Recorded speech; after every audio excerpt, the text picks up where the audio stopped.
I forgot what I was going to say. But anyway, that's the basics of it. Again, try to absorb as much as you can tonight. Everything will make sense once we actually get to the academy. All right?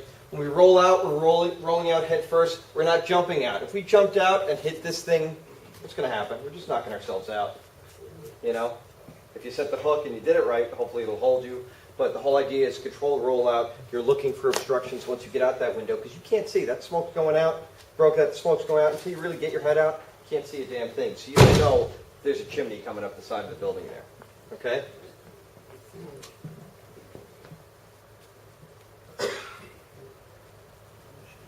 That's the whole thing. So once you pivot out the windowsill, you just saw in that sequence, you're rolling out, you let go with your leg. That's the last thing you do. Your body naturally turns to this way, and the last thing he's letting go of is the hook there's the hand that's holding the hook. Okay? The hook's set, you have tension on it, your weight is creating the tension that's going to lock the hook in place, and he's there, and that's it. Now you don't have to do anything at all.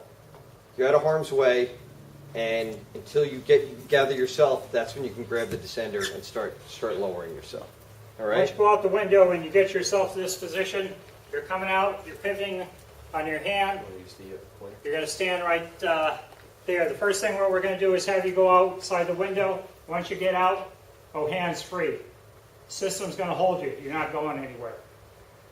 You're going to get it, you run out of air, throw your mask off. You're below the window. Get yourself in control. Once you're in control, then again, find the webbing first. That's your first thing. Never, some guys right away, they go like that. You go like that, it's just like the dummy at the rock, you're going to slide straight down. So the whole thing, grab control here first, reach up, grab your descender, press it on, and we tell you to keep your hand at 3 o'clock. You go at 4, 4:35, that's going to increase your speed. You want to stop, you can keep it pressed in, bring your hand just like that. You're not going anywhere. There's nothing to it. We'll hold this up in the air once you make your third jump, and you're going to see. You're going to press this in. Just my 2 fingers is going to hold you up in the air. That's how much friction that webbing causes, just like that. So you're going to grab the webbing, go at 3 o'clock, compress, and have a nice slide. The whole idea is controlled descent. So, depending on weight, I'm a little lighter. I bring it down to go a little faster. The heavier guys might want to bring it up a little bit. You just want to control straight descent right down. Yes? Could you have any cases of high rises where they had to bail out on a higher floor and then they went in like another window? Yeah, like, and that they're going to show you that okay. too. And actually on the Train the Trainer, for the trainers, we're going to show you the technique on how to get a guy in off that. Listen, if you're at 13G, are you going all the way down to the ground with 50 feet? No chance, right? But if you get yourself to 10G, are you in a much better position now? Absolutely. Now you're below the fire floor, and that's the whole idea. You want to get yourself, break open a window if you can. Tell the guys to meet you at that floor because you're not making it all the way down. But absolutely, that's a common thing that we're going to teach you to do. Yes, sir. Thanks. If you release that handle that you push in. Yes. You stop. You stop. So even if, again, you want to recollect yourself, you get in a panic, stop. Again, you're outside the building. The dangerous stuff is out of the way. Okay? That's an additional brake. That's an actual brake. It's an actual locking When you descender. let that go, it's going to break. Huh? When you press the handle, it allows it to slide through, but Right. if I somehow let it go. If you let it go, you're stopping. You're stopping The dead. descender's going to stay right there because remember, it's connected to you. The hook's on top. Okay? The descender's always going to be right here. So when you let go, you're controlling it, you let go, you're stopping. That's not going anywhere. We've had guys, a couple departments that we've trained over 4,000 people already, and we had a guy over 400 pounds, went on it, and he said, well, is it going to hold me?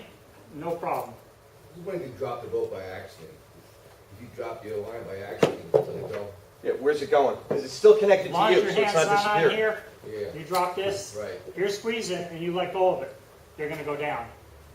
Well, what So the he's whole saying is thing- if you drop this, what happens? This is connected to you. The hook's still there. So you're out the window, okay? This is connected to you, all right? So if I let go of this, it doesn't matter. This is still going to stay in the same spot. If you drop the right hand, the lower you go, the faster it's going to go through. So that's why we're going to teach you right hand is always your speed and control hand. Okay? But if you panic, if you're going too fast, let go. Let go of the descender, you're going to stop immediately. That's what I wanted to know. Thank you. Yes, yes. Sorry I didn't answer that properly. Yeah, if you get in a panic, no matter what happens, let go of the system. You're just going to hang there. The descender's still going to be there, but it's going to relock up again immediately. Okay?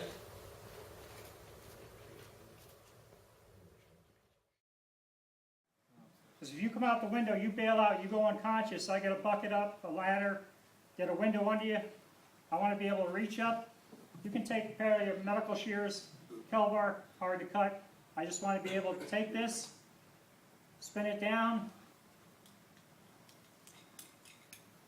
unhook it from your harness, unhook you, bring you in, take you down. Now we had an incident that on another system, this guy was hooked up like this, they got him into the bucket, they never unhooked him, they started pulling him away. The bucket's going this way, the guy's going this way. So, because everyone is in a rush, a lot of flame, and, you know, things happen. But the whole thing again, the sender, you're going to grab it in your hand, your fingers are the strongest part, and just press in for on and off. Just think of it as a light switch.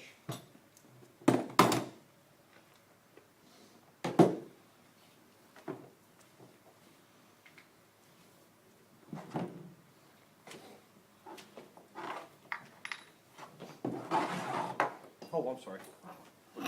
How many people have actually, how many actually bailed out using your system? Using our system, one. And I think with FDNY they've done it, what, twice? 3 times? 3 times already. There was a guy, if you go to firehouse.com, back in June, go to the Chinatown fire, they had a large tenement, I think it went 7 alarms. You'll see a bunch of guys, everyone was loading out onto the front of the building on the fire escape. It was getting overloaded. Fire was starting to blow out. Some of the guys got nervous. You'll see a guy hook, go right over the rail, straight to the ground. Was there a reason for it? No. FDNY, he had to do 3 days of paperwork to explain his reasoning. But if you look at it closely, there's about 3 different guys that jumped out. One guy in Queens, I forgot what truck he was off of.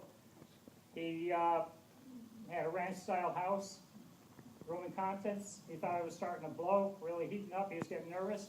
He jumped out the window, landed in a bunch of bushes, didn't get hurt, got up. Chief walks over to him and says, "How come you never used your unit?" He forgot about it. And then there was the guy in the Bronx that went out and just wouldn't descend. Yeah. There's a guy that got out, wasn't real fond of going out the window, but he had no choice. Went out on the system, and that was it. Got on his radio and said, "I'm out, I'm not touching this thing, come get me." And that's exactly what they did. They got the ladder to him. He didn't trust, he trusted the system to hold him there, and he was outside and he was happy about it, but he was stopped and he wasn't going anywhere and he wasn't going to take the chance. So they made him come and get him. And this is a career guy, veteran guy. There's been a number of incidents, that people have used the system. It's something you hope, just like a cop. If he doesn't use his gun for his 20 years of service, is that a good thing? Yeah. Same thing with this. It's something you have, get you out of a bad situation, hope you never have to use it. And the other caveat to that is this, and you'll hear it from the instructors once we go out on the training academy. Because you have the system, it doesn't make you Superman. Don't push yourself into a bad position because you have it. Like, Christ, all right, I think the fire may come in behind me, but it's no big deal. I'll go out the window and I got the bailout system. You don't end your basic firefighting principles because you have this. This is a last resort device. This is not a device to say, I can do dumber things that I ordinarily wouldn't do if I didn't have it. And that's important. Okay? Packing bag, we'll go over it. We're going to teach you a few times. Once you come to the training center, you're going to have to pack your own bag, pack your own parachute. With the bag, the easiest way of doing it, taking what I call the bull ring, put it to the end of the white,